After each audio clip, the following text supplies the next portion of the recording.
বিরিয়ানির সংখ্যা কমান, ডেক যদি 5টা করা হয়, আপনি 4টাতে আসেন, এক ডেক বিরিয়ানির মধ্যে 22 থেকে 23,000 টাকা খরচ, আর একটু ভালো করে করলে 25,000 টাকা খরচ হয়। আপনি যে 5 ডেক বিরিয়ানি করবেন, এক ডেক বাদ দেন, 60 ডেক দিয়ে আপনি সামলান।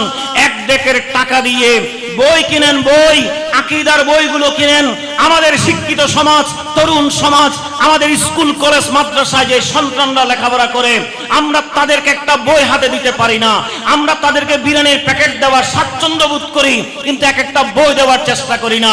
আহলে সুন্নাত ওয়াল জামাতের অনেক বই আছে, আমরা আলা হযরতকে চিনতে পারি না, আমরা গৌসুল আজম তৈয়ব শাহ রাহমাতুল্লাহ আলাইহিকে চিনি না, আমরা আল্লামা এমএ মান্নানকে চিনি না, আমরা মুসাইবউদ্দিন বখতিয়ারকে চিনি না, আমরা আবুল কাসেম ফজলুল্লাহকে চিনি না।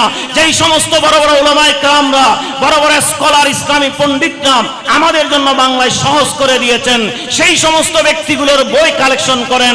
বিরিয়ানির ডেক কমান, সেই বইগুলো আমাদের তরুণদের হাতে দেন। প্রয়োজনে পরীক্ষার ব্যবস্থা করেন, তাদেরকে পড়ানোর ব্যবস্থা করেন, আকীদার প্রশিক্ষণ দেন। না হলে আমার আপনার সন্তানগুলো এক একটা বাতিল হয়ে যাবে। অলরেডি এই ধরনের মিশন শুরু হয়েছে, আপনি আশ্চর্য হয়ে যাবেন। সুন্নি ঘরের সন্তানগুলোকে নিয়ে যাওয়া হচ্ছে, তাদেরকে বই দিয়ে প্রশিক্ষণ দেওয়া হচ্ছে। আমরা বিরিয়ানির পিছনে লেগে আছি, তারা দরস্তগীরের পিছনে লেগে আছে। তারা আমাদের সন্তানগুলোকে টার্গেট করে করে কালেকশন করতেছে, এক একটা বই পড়িয়ে পড়িয়ে তাদেরকে মুখস্থ করাচ্ছে, তাদেরকে প্রশিক্ষণ দেওয়া হচ্ছে।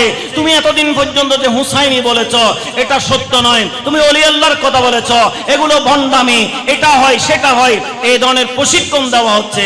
তার বিকল্পে আমাদের কি ব্যবস্থাপনা বলেন তো? কয়টা ছাত্রকে আমরা টার্গেট করেছি? আজকে মেধাবী ছাত্রগুলো চলে যাচ্ছে আমাদের কাছ থেকে। আমরা শুধু মাহফিলের মধ্যে সীমাবদ্ধ। মাহফিল করেন, কোনো অসুবিধা নাই, কিন্তু সেই মাহফিলে একটা ব্যবস্থাপনা এটা রাখেন, সন্তানগুলোকে বই দেন, একটা মাসিক তরজুমান পড়ান আপনার সন্তানকে। দুর্ভাগ্যবশত আমরা কয়জন ছেলে আছে এখানে তরজুমান পড়ি বলেন তো? আমি কয়দিন আগে শাখার রিপোর্ট নিয়েছি, বলা হচ্ছে আগে যে দায়িত্ব পালন করেছে সে যখন তরজুমানটা দিয়েছে, ফ্রি দিয়েছে, ফ্রি, প্রথম কয়েক মাস পড়েছে, এরপর আবার সেখান থেকে দূরে সরে এসেছে। তাহলে আমাদের উন্নতি করতে কি হবে বলেন? আমাদেরকে এটার প্রশিক্ষণ দেওয়া দরকার। প্রয়োজনে এটার উপর আপনি পরীক্ষা নেন। আমি যারা দায়িত্বশীল কর্মকর্তা আছেন আপনাদেরকে দৃষ্টি আকর্ষণ করছি, আপনারা সন্তানদেরকে তরজুমান পড়ান। আমাদের আল্লামা কাজী মঈনুদ্দিন আশরাফী হুজুরের বই আছে, ইসলামের সঠিক রূপরেখা আহলে সুন্নাত ওয়াল জামাত, কোরআন সুন্নাহর আলোকে ইসলামী মূলধারা ও বাতিল ফেরকা, এই বইটা পড়ান।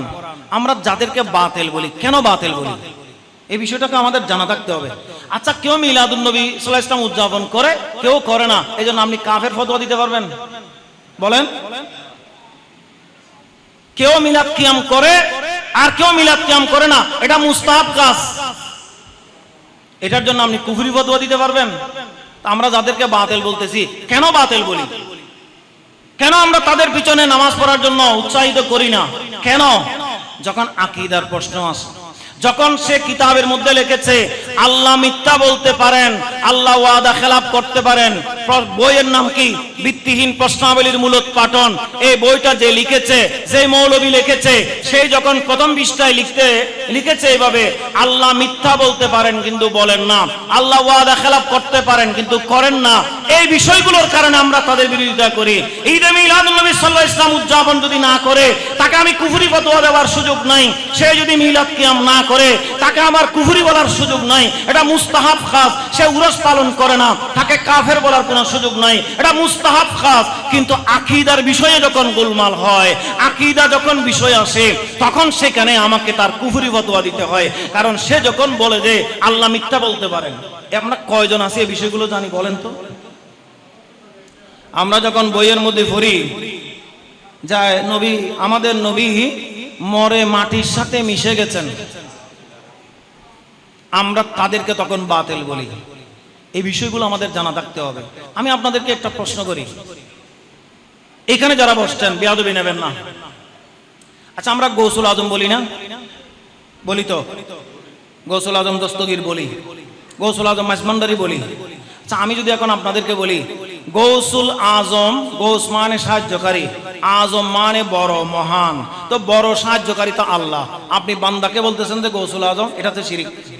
কি জবাব দেন? আমি যদি আপত্তি করি এখন আপনাকে, আমাদের সন্তানগুলোকে এইভাবে প্রশ্ন করে করে নিয়ে যাচ্ছে, তাকে শিখানো হচ্ছে যে তুমি দেখো গৌসুল আজম বলতেছো যে গৌস মানে সাহায্যকারী, আজম মানে বড়। আচ্ছা তুমি বলো তো বড় সাহায্যকারী কে? তো সে সন্তান তো এমনও বলবে বড় সাহায্যকারী তো আল্লাহ, ইয়্যাকা না'বুদু ওয়া ইয়্যাকা নাস্তাঈন, আমরা আল্লাহর কাছে সাহায্য চাই। তো সেখানে তুমি বান্দারকে বলতেছো বড় সাহায্যকারী, বড় সাহায্যকারী তো আল্লাহ, এই দেখছো তোমরা শিরিক করতেছো, এটা বাদ দাও। এভাবে মগজ তুলাই করতেছে। তো গৌসুল আজম বলা শিরিক নয়, সে জবাবটা কি আমাদের সন্তানকে শিখাতে হবে না? বলেন না, আপনারা বলেন না, শিখাতে হবে না? যদি সে শিখে রাখে সে জবাব দিতে পারবে, আর যদি না শিখে থাকে তখন সে তাদের দলে যোগদান করবে। এই বিষয়গুলোর জন্য আমি অনুরোধ করব, দয়া করে আমাদের যে ছেলেগুলো স্কুলে পড়ে, কলেজে পড়ে, বিশ্ববিদ্যালয়ে পড়ে, আমাদের মাদ্রাসায় পড়ে, সেই সন্তানগুলোকে আকীদার তালিম দেন, এই বইগুলো পড়ান। এগুলো তর্জুমানে আহলে সুন্নাত যেটা আছে, জামিয়া থেকে যে তর্জুমান বের হয় আঞ্জুমান থেকে, প্রত্যেক মাসে যদি একটা তর্জুমান, আমরা অনেক টাকা খরচ করি না?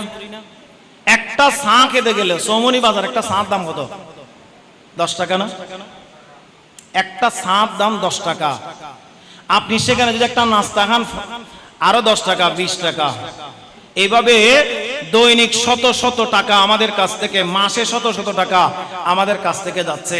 একটা মোবাইল আমরা যে ব্যবহার করি, এখন ছোট ছোট বাচ্চাদের হাতে অ্যান্ড্রয়েড সেট, সেই অ্যান্ড্রয়েড সেটের মধ্যে সে কি করে? এমবি ঢুকায়, চালাচ্ছে, এগুলো শত শত টাকা এদিকে আমরা ব্যয় করতেছি। একটা তর্জুমানের দাম মাত্র 25 টাকা, একটা তর্জুমান।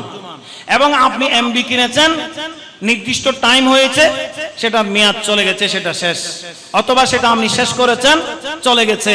কিন্তু একটা বই যদি আপনি কিনেন 25 টাকা দিয়ে, এই বইটা শুধু আপনি পড়বেন না, আপনার পরবর্তী প্রজন্ম পড়ার সুযোগ আছে, কারণ বই তো নষ্ট হচ্ছে না, সেই বইটা তো আপনার ঘরে থাকতেছে।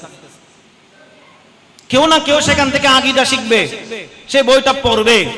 আমাদের বইগুলো একদিক দিয়ে অর্থনৈতিকভাবে আমরা সমৃদ্ধ হব, আমাদের বইগুলো যখন চলবে তখন আমাদের সুন্নিয়তের কাজ করার জন্য একটা আলাদা শক্তি তৈরি হবে, সমৃদ্ধি হবে, আর সাথে সাথে জ্ঞানের সমৃদ্ধি হবে। আমাদের সন্তানরা সেখান থেকে আকীদাগুলো শিখবে। আমলের তালিম আছে, আকীদারও তালিম আছে। আমি বিনীত অনুরোধ করব আপনারা এই ধরনের কিছু কর্মসূচি হাতে নেন। এই যে আজকে যেমন একটা মাহফিল, এখানে আবার যারা এসএসসি পাস করেছে এই এলাকায় যদি থাকে, আমরা তাদেরকে চাইলে সংবর্ধনা দিতে পারি। সংবর্ধনা কি শুধু একটা ক্রাস্টের মধ্যে সীমাবদ্ধ না, আমি তাইলে তাকে একটা কানজুল ইমান দিতে পারি। আমরা কয়জনের ঘরে কোরআন শরীফ আছে বলেন তো? বাংলা তর্জমা কোরআন, একটা কানজুল ইমান 500 টাকা খরচ হবে, একটা কানজুল ইমান। সেখানে সব সুন্নিয়তের কথাগুলো সেখানে আছে। আলা হযরতের সে কানজুল ইমান বাংলায় তর্জমা করা হয়েছে। আমরা কয়জনের ঘরে কানজুল ইমান আছে বলেন? আমরা সেই তর্জমাগুলো পড়ি যেখানে সূরা দুহার অনুবাদ করা হয়েছে, ওয়াজাদাকা দাল্লান ফাহাদা, নবী আপনাকে পথভ্রষ্ট পাওয়া গেছে, আপনি পথহারা ছিলেন, পথভ্রষ্ট ছিলেন, এরপরে আল্লাহ আপনাকে হেদায়েত করেছেন। এই তর্জমাগুলো আমাদের সন্তানরা শিখতেছে কানজুল ঈমান না থাকার কারণে। সন্তানরা বড় হচ্ছে, আপনি স্কুলের ধর্ম বই দেখেন, সেখানে তর্জমা করা হয়েছে এইভাবে, ওয়াজাদাকা দাল্লান ফাহাদা, মানে আল্লাহ নবীকে বলতেছেন যে নবী আমি আপনাকে পথভ্রষ্ট পেয়েছি, এরপরে হেদায়েত করেছি। নাউজুবিল্লাহ বলেন না। আমার নবী যদি পথভ্রষ্ট হয় তো তিনি হেদায়েত করবেন কিভাবে? নবীরা কি দুনিয়াতে এসে নবী হন? বলেন না। নবীরা কি দুনিয়াতে এসে নবী হয়? যে নবীদেরকে ভোট দেওয়া হয়, ইলেকশন করা হয়? না না, এরা নমিনেটেড, এরা আল্লাহর পক্ষ থেকে মনোনীত হয়েই নবী হিসাবে দুনিয়াতে তশরিফ এনেছেন। এটা আল্লাহর কোরআন সাক্ষ্য দিচ্ছে। ওয়া ইযা আখাযাল্লাহু মিসাকান নাবিয়্যিন বলা হয়েছে। রু জগতের মধ্যে আদম থেকে শুরু করে আমার নবী পর্যন্ত সমস্ত নবীরা উপস্থিত ছিলেন। সেখানে নবীদের কাছ থেকে মিসাক শক্তিশালী ওয়াদা নেওয়া হয়েছে। তাহলে দুনিয়াতে আসার আগে থেকেই এরা নবী, আল্লাহদেরকে নবুয়ত রিসালাতের জন্য মনোনীত করেই তারপর দুনিয়াতে পাঠিয়েছে। তাহলে দুনিয়াতে এসে কেউ নবী হয় না, দুনিয়াতে এসে কেউ নবী হয় না। সুতরাং এখন এরা তর্জমা করতেছে যে আল্লাহ আপনাকে পথভ্রষ্ট পেয়েছেন, এরপরে হেদায়েত করেছেন, আর আপনি এক পাশে কানজুলি ঈমান নেন। দেখবেন সেখানে তর্জমা করেছেন আলা হযরত এইভাবে, আল্লাহ আপনাকে আল্লাহর প্রেমের মধ্যে বিভোর পেয়েছেন, তারপর সেদিক থেকে ফিরিয়ে দিয়েছেন। বিবেককে প্রশ্ন করেন আপনি কোনটা গ্রহণ করবেন। তাহলে আমাদের যদি ঘরে ঘরে কানজুলি ঈমান থাকতো, এখানে কানজুল ঈমান কার কার আছে দেখে একটু হাত তোলেন তো আমি দেখি। কানজুল ঈমান কোরআন শরীফের তরজমা বাংলা অনুবাদ কার কার ঘরে আছে দেখি। মসজিদে আছে, আলহামদুলিল্লাহ মসজিদে আছে। আমাদের গাউসিয়া কমিটির শাখার পক্ষ থেকে মসজিদ একটা রাখা হয়েছে। তো আমরা এতগুলো মানুষ বসলাম, আপনারা মনে কষ্ট নিয়ে না, আমি হাত জোর করে ক্ষমা চাচ্ছি। আমি আপনাদেরকে বোঝানোর চেষ্টা করতেছি, দয়া করে অনেক টাকা খরচ করেন। আপনি আজকে নিয়ত করবেন যে আমি 500 টাকা খরচ করে 1000 টাকা খরচ করে একটা কানজুল ঈমান আমি কিনব, আমার ঘরে থাকবে। আপনার শিক্ষিত সমাজ আছে, ঘরের মধ্যে যারা আছেন কেউ না কেউ একটা সময় বাংলা তো পড়তে পারেন, তিনি উল্টাবেন, তিনি একটা আয়াত পড়বেন, তিনি সঠিক তর্জমাটা শিখবেন, যেই তর্জমায় রাসূল পাকের শানের বৃদ্ধির কথা আছে, রাসূল পাকের মর্যাদার কথা আছে, নবীর সাথে বেয়াদবির কথা নাই। সেই তর্জমা আমরা পড়তে চাই। এক একটা কানজুল ঈমান দয়া করে আপনারা যোগাযোগ করবেন, প্রয়োজনে না চিনলে হাফেজ আব্দুর রহিম হুজুরের সাথে আপনারা যোগাযোগ করেন, আমাদের রফিক ভাইয়ের সাথে যোগাযোগ করেন, এখানে যারা নেতৃবৃন্দ আছেন, আমাদের মাওলানা উসমান গনি সাহেব আছেন, তার সাথে যোগাযোগ করেন। আপনাদেরকে কালেকশন করে দেওয়া হবে। একটা একটা কানজুল ঈমান প্রত্যেকে নিয়ে ফেলবেন, প্রত্যেক ঘরের মধ্যে একটা একটা কানজুল ঈমান যেন থাকে। অনেকে আসছেন আজকে এখানে ওয়াজ শুনবেন, কার? জয়নাল আবেদিন হুজুরের, জয়নাল কাদেরী ওয়াজ শুনবেন, ভালো কথা আলহামদুলিল্লাহ, কিন্তু আপনার জন্য তো কিছু স্থায়ী খেদমতের দরকার। সেই স্থায়ী খেদমত হচ্ছে এক একটা কানজুল ঈমান আপনার ঘরে যাওয়া, তর্জুমান আপনার ঘরে যাওয়া, তরবিয়তি নিসাব আপনার ঘরে যাওয়া, সেই ইসলামী মূলধারার বই আপনার ঘরে যাওয়া, আলা হযরতের সেই কিতাব, আলা হযরতের। আমরা আলা হযরত, আমাদের এত বড় সম্পদ, আমরা আলা হযরতকে চিনি না, জানি না, ওনাকে পরিচয় করাতে পারি নাই। আমরা শুধু এগুলো নিয়ে পড়ে আছি। আল্লাহ সুবহানাহু ওয়া তাআলা আমাদেরকে আমল করার তৌফিক দান করুক, আমিন বলেন, আরো বড় করে বলেন আমিন। যাক, আমি মাঝখানে এটা খুব দুঃখ থেকে আপনাদের বললাম, যত জায়গায় যাচ্ছি এগুলো আমরা বলার চেষ্টা করতেছি, এগুলো আমাদের বেশি প্রয়োজন। এখন তরুণ সমাজ বিপদগামী হয়ে যাচ্ছে।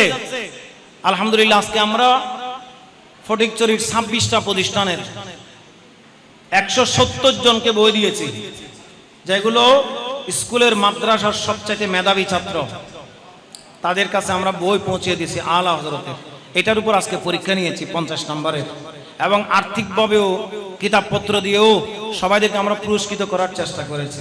আপনাদেরকে বলবো দয়া করে, আমরা উপজেলা শাখা করতেছি, আপনারা একটা ওয়ার্ড ইউনিট শাখা কর্মসূচিগুলো হাতে নেন, না হলে এক সময় আপনার ঘরের, আমি নাম বলতেছি না, আপনারা আশ্চর্য হয়ে যাবেন। বাবা ঈদে মিলাদুন নবীর পক্ষের মানুষ, বাবা ওলি আল্লাহদের মাজারে আসা যাওয়া করেন, কিন্তু সন্তান আজকে সেগুলোকে বেদাত ফতোয়া দিচ্ছে। বাবা ঈদে মিলাদুন নবীর পক্ষে মানুষ, সোহাদায়ে কারবালা স্মরণের মাহফিলের পক্ষে মানুষ, কিন্তু সন্তান সেগুলোকে বেদাত ফতোয়া দিচ্ছে, নাজায়েজ ফতোয়া দিচ্ছে। তাহলে আমার ঘরেই তো শত্রু তৈরি হয়ে যাচ্ছে। তা আমি যদি সে দরজাটা বন্ধ করে না দিই, তাহলে তা আমার দরজা বন্ধ হয়ে যাবে। আমাকে পদক্ষেপ নিতে হবে। আল্লাহ পাক কবুল করুক, সবাই বলেন আমিন। আলে বাইত রাসূলের ইজ্জত, সম্মান, আওকার, এটার নাম আহলে সুন্নাত ওয়াল জামাত। আল্লাহর কোরআন যেমন প্রমাণ করে, রাসূল পাকের হাদিস দ্বারাও সেটা প্রমাণিত। সেই খ্রিস্টান পাদ্রী মুসলমান হয়ে গেছে, তার মুখ দিয়ে কলেমা শরীফ জারি হয়ে গেছে। আচ্ছা, এর চেয়ে বড় সম্পদ আর কি আছে বলেন তো?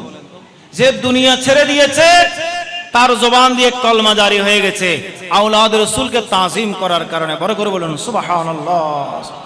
তিনি তো না জেনে তাজিম করেছেন, তিনি তো এতটুকু পরিচয় জানেন না।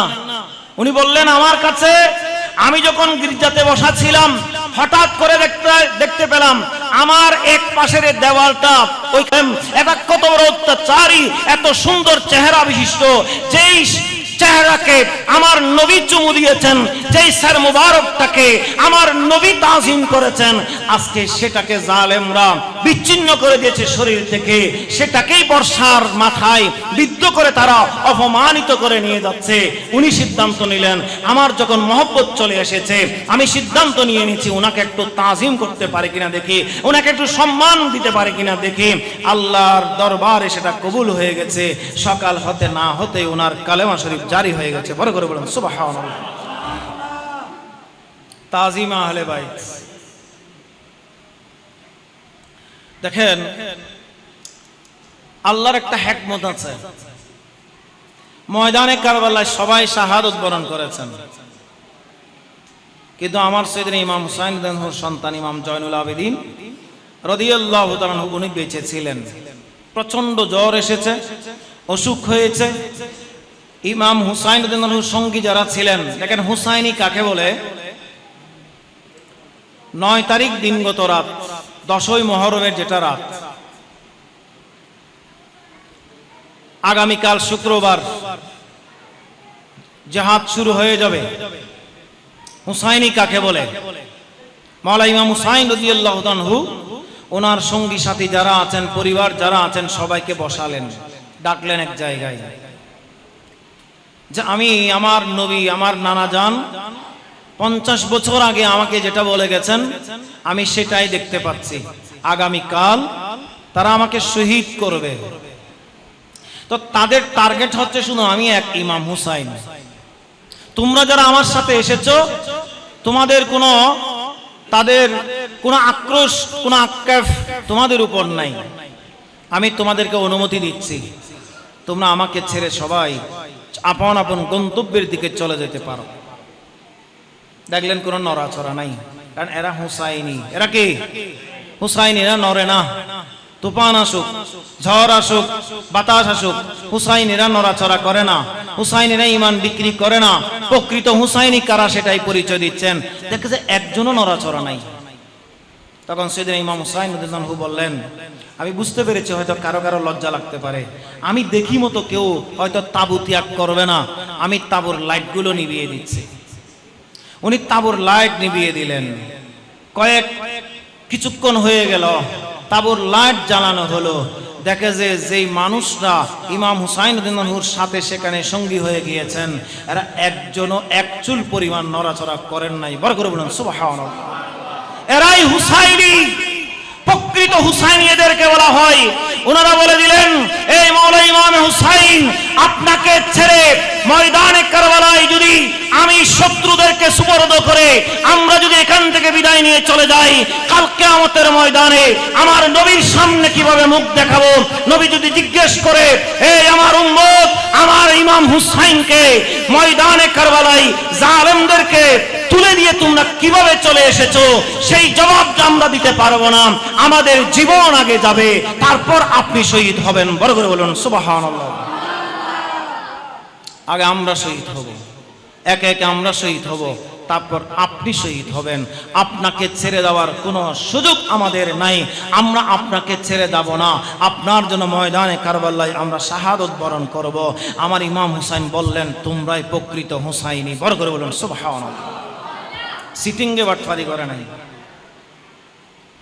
আর যারা বাটফারি করেছে সেই কুফাবাসীরা একে একে চিঠি দিয়ে ইমাম হুসাইনকে দাওয়াত দিয়েছে, মহব্বত দেখিয়েছে, আবার ত্যাগ করেছে। আবার যখন সাইয়েদনা ইমাম হুসাইনকে শহীদ করা হয়েছে তারা বুকের মধ্যে হাত চাপড়িয়ে চাপড়িয়ে আক্ষেপ করেছে, হাই হুসাইন করেছে। এরা বাটফার, এরা সেই সময়ে ছিল, এই সময়ও আছে যারা অতিরিক্ত মহব্বত প্রদর্শন করার কথা বলে কিন্তু একদিকে দাওয়াত দিয়েছে, শত্রুর হাতে সুপর্দ করেছে, আবার শহীদ হওয়ার পরে হাই হুসাইন করেছে। তাদের কিছু অনুসারী আমাদের এই দেশেও আছে যাদেরকে বলা হয় শিয়া। এই শিয়ার গোষ্ঠীগুলো এরা মহব্বতের নাম দিয়ে সিদ্দিক আকবরকে গালিগালাজ করে, এরা মহব্বতের নাম দিয়ে ফারুক আজমকে গালিগালাজ করে, এরা মহব্বতের নাম দিয়ে আমিরে মুয়াবিয়াকে গালিগালাজ করে, এরা মহব্বতের নাম দিয়ে সাহাবায়ে কিরামের বিরোধিতা করে। আওলাদ রাসূলের মহব্বত মানে সাহাবায়ে কিরামের বিরোধিতা নয়, আওলাদ রাসূলের মহব্বত মানে সাহাবায়ে কিরামের ভালোবাসা। আবার করে বলুন সুবহানাল্লাহ। সুতরাং সেই সময়ের সেই শিয়ার গোষ্ঠীগুলো এখনো বাকি আছে যারা হাই হুসাইন করে। এটা যদি মহব্বত, তুমি শিকল দিয়ে ছুরি দিয়ে শরীরের মধ্যে আঘাত করতেছ কেন? যদি এতই মহব্বত দেখাও, বাস্তবিক মহব্বত দেখাও, তো ময়দানে কারবালায় তো ইমাম হুসাইনকে ছুরি দিয়ে জবে করা হয়েছে, তোমার খল্লা তো ফেলে দিচ্ছ না। এটা যদি বাস্তব অনুসরণ হয় যে ছুরি দিয়ে কেন শুধুমাত্র শরীরে আঘাত করতেছ, লোহা দিয়ে আঘাত করতেছ কেন, তাহলে তো তোমাদের গলা ফেলে দেওয়া দরকার ছিল। কারণ ময়দানে কারবালায় তো আমার ইমাম হুসাইনকে তো শহীদ করা হয়েছে, শরীর মুবারক থেকে মাথা মুবারক আলোক করে দেওয়া হয়েছে। তুমি যদি এটাই যদি অনুসরণ করো তো তোমার খল্লা ফেলে দিচ্ছ না যে, তাহলে বুঝাচ্ছে এটা ভালোবাসা না, এটা হচ্ছে ছদ্মবেশী ভালোবাসা, যেটা সেদিন কুফার মানুষরা করেছিল। তারাই দাওয়াত দিয়েছে ইমাম হুসাইনকে, আবার তারাই শত্রুর হাতে সুপর্দ করে দিয়েছে, আবার তারাই আক্ষেপ করেছে। আর যারা প্রকৃত হুসাইনি এরা ইমাম হুসাইনকে ত্যাগ করে নাই। তারা বলছে তুফান আসতে পারে, ঝড় আসতে পারে, সাইক্লোন আসতে পারে, ভূমিকম্প হতে পারে, আমরা হুসাইনির পক্ষে আছি, আমরা হুসাইনিকে কখনো ত্যাগ করতে পারবো না। বড় করে বলুন সুবহানাল্লাহ। আজকেও আমাদের শপথ নিতে হবে, আমরা যদি হুসাইনি হয়ে থাকি হুসাইনি আদর্শে উজ্জীবিত হতে হবে। আমরা যদি হুসাইনি হয়ে থাকি ইমাম হুসাইনের মতাদর্শ গ্রহণ করতে হবে। আমরা যদি হুসাইনি হয়ে থাকি আমাদের ঝড় তুফান আসলেও আমরা কখনো আকীদা ত্যাগ করতে পারবো না। এটা যদি আপনি পারেন তাহলে আপনি হুসাইনি। এখন তো আমরা নড়ে যাই, একটু ঝড় তুফান না একটু বাতাস আসলেই আমরা আকীদা বিসর্জন দিয়ে দিচ্ছি। তা আমরা হুসাইনি হলাম কোত্থেকে? আল্লাহ পাক আমাদেরকে হুসাইনি হিসেবে কবুল করুক। সবাই বলি আমিন। আরো বড় করে বলুন আমিন। হুসাইনি কিয়ামত পর্যন্ত থাকার জন্য ময়দানে কারবালায় সবাই শহীদ হয়েছেন, কিন্তু ইমাম জয়নুল আবেদিন রাদিয়াল্লাহু আনহু বেঁচে ছিলেন। সেই ইমাম জয়নুল আবেদিন রাদিয়াল্লাহু সন্তান ইমাম সৈয়দ বাকের রাদিয়াল্লাহু আনহু, ইমাম সৈয়দ বাকের রাদিয়াল্লাহু তাআলা আনহুর সন্তান বংশ পরম্পরায় আস্তে আস্তে 12তম সন্তান সৈয়দ গিসুদরাস, এরপরে উনার বংশ পরম্পরায় সন্তান 21তম সন্তানের নাম হচ্ছে সৈয়দ গফুর শাহ উর্ফে কাফুর শাহ রহমতুল্লাহ আলাইহি। তিনি আফগানিস্তান হয়ে এই সেতালো পাকিস্তান শ্রীকোট, যাকে বলা হয় ফাতেহে শ্রীকোট, সেখানে তিনি শ্রীকোট বিজেতা হিসেবে ইতিহাস খ্যাত হয়েছেন। সেখানে অমুসলিমদের আস্থানা ছিল, দ্বীন ইসলামের বিপক্ষে অবস্থান ছিল। সেইখানেই রাসূল করিম সাল্লাল্লাহু আলাইহি ওয়াসাল্লামের আওলাদের মাধ্যমে সেখানে দ্বীন ইসলামের ঝান্ডা উড্ডীন করেছেন। এবং সেই বংশ পরম্পরায় 38তম বংশধর হচ্ছেন সৈয়দ মোহাম্মদ সদর শাহ রহমতুল্লাহ আলাইহি। সৈয়দ মোহাম্মদ সদর শাহ রহমতুল্লাহ আলাইহির সুযোগ্য সন্তান 39তম বংশধর হচ্ছেন হাফেজ কারি সৈয়দ আহমদ শাহ শ্রীকুড়ি রহমতুল্লাহ আলাইহি। উনারই সুযোগ্য সন্তান 40তম অধস্তন পুরুষ হচ্ছে গৌসুদ্দামান আল্লামা সৈয়দ মোহাম্মদ তৈয়ব শাহ রহমতুল্লাহ আলাইহি। সেই গৌসুদ্দামান তৈয়ব শাহ রহমতুল্লাহ আলাইহির সুযোগ্য অধস্তন সন্তান হচ্ছে সৈয়দ মোহাম্মদ তাহের শাহ এবং সৈয়দ মোহাম্মদ সাবের শাহ। বলুন সুবহানাল্লাহ। যে সত্য রাস্তার জন্য আমার নবী যে নির্দেশনা দিয়েছেন, সেই নির্দেশনার প্রেক্ষিতে আমার নবীর আওলাদ কিয়ামত পর্যন্ত থাকবে। সেজন্য আজকে যারা উরস করতেছেন গৌসে জামান আল্লামা সৈয়দ মোহাম্মদ তৈয়ব শাহ কেবলা রহমতুল্লাহ আলাইহি, তিনি আমার নবীর আওলাদ। সুতরাং তৈয়ব শাহ হুজুরকে ভালোবাসলে তৈব শাহ হুজুরকে অনুসরণ করলে, তৈব শাহ হুজুরের ফতেমতে থাকলে আপনি কোরআন সুন্নাহ মোতাবেক হক রাস্তার মধ্যে আছেন, সত্য রাস্তার উপর আছেন, আপনি নবীর নির্দেশনা মোতাবেক সত্য রাস্তার উপর আছেন। আল্লাহ যেন আমাদেরকে সবাইকে আওলাদ রাসূলের মহব্বত অন্তরে ধারণ করে আহলে সুন্নাত ওয়াল জামাতের আকীদাকে ধারণ করে আমাদের জীবন পরিচালনা করতে পারি। আল্লাহ আমাদের সকলকে সেই তৌফিক নসিব করুক। সবাই বলি আমিন। কথা এখানে শেষ। আজকে এখানে আরেকটা বিষয় ছিল, আমি আর বলছি না, শুধু এইটুকু আপনাদের অনুরোধ, দয়া করে আপনারা আমার কথায় রাগ করবেন না। আজকে এখান থেকে সিদ্ধান্ত নেবেন, আপনি কানজুল ঈমান কিনবেন। কি পারবেন না? আপনাদের সন্তানদেরকে কানজুল ঈমান ফরাইতে পারবেন না? একটা কোরআন শরীফের তরজমা 500 টাকা খরচ কি আপনি করতে পারবেন না? আপনারা যদি এটা না চিনেন, আমি বললাম আমাদের নেতৃবৃন্দরা আছেন, ওনাদের সাথে যোগাযোগ করবেন। আর ছাত্রদেরকে আমি বলবো, আজ আমার সময় নেই, নাহলে আমি এখানে টাকা উঠাইতাম। আজকে আমাদের যতগুলো শাখা আছে আলহামদুলিল্লাহ, প্রত্যেকটা শাখায় এরকম 2-4-10 জনে 1 বছর 2 বছরের তরজমানের টাকা দিয়ে দেয়। 25 টাকা খুব বেশি না, একটা বই 25 টাকা, একটা তরজমান। আলহামদুলিল্লাহ আমার ফরিদচর উপজেলায় শত শত এখন তরজমান আসতেছে, আমাদের অনেক সন্তানরা পড়তেছে, অনেক সন্তানরা পড়তেছে। আমি আপনাদেরকে অনুরোধ করবো, এই রাঙ্গামাটিয়া শাখা এরাও কর্মসূচি পালন করেছে, কুইজ প্রতিযোগিতা দিয়েছে, সেই তরজমানের যারা পড়েছে সেখান থেকে প্রশ্ন। আমি আপনাদেরকে অনুরোধ জানাবো, আপনাদের সন্তানগুলোকে তরজমান পড়ার ব্যবস্থা করুন। কানজুল ঈমান আপনার ঘরে নেন, এবং আকীদার যে বিষয়গুলো, এই যে বললাম কার আকীদা কোনটা, কেন আমরা তাদেরকে কুফরি আকীদা বলি, এই বিষয়গুলোকে একটা বইয়ের মধ্যে যিনি নিয়ে এসেছেন আল্লামা কাজী মঈনুদ্দিন আশরাফী হুজুর, ওনার একটা বই আছে, কোরআন সুন্নাহর আলোকে ইসলামী মুজদারা ও বাতিল ফেরকা। এই বইটা আপনি কেনেন, আমাদের বিবিরাট এই লাইব্রেরিতে আপনি পাবেন।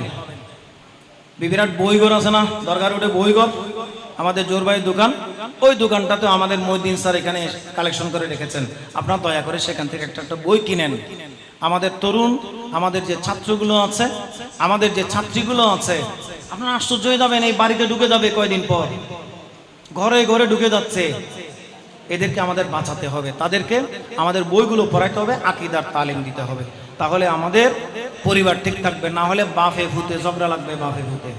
বাফে বলবে যে আমি মাঝভান্ডার দরবার শরীফ যাব, ফুতে বলবে যে এটা তো বেদাত, এটা শিরিক।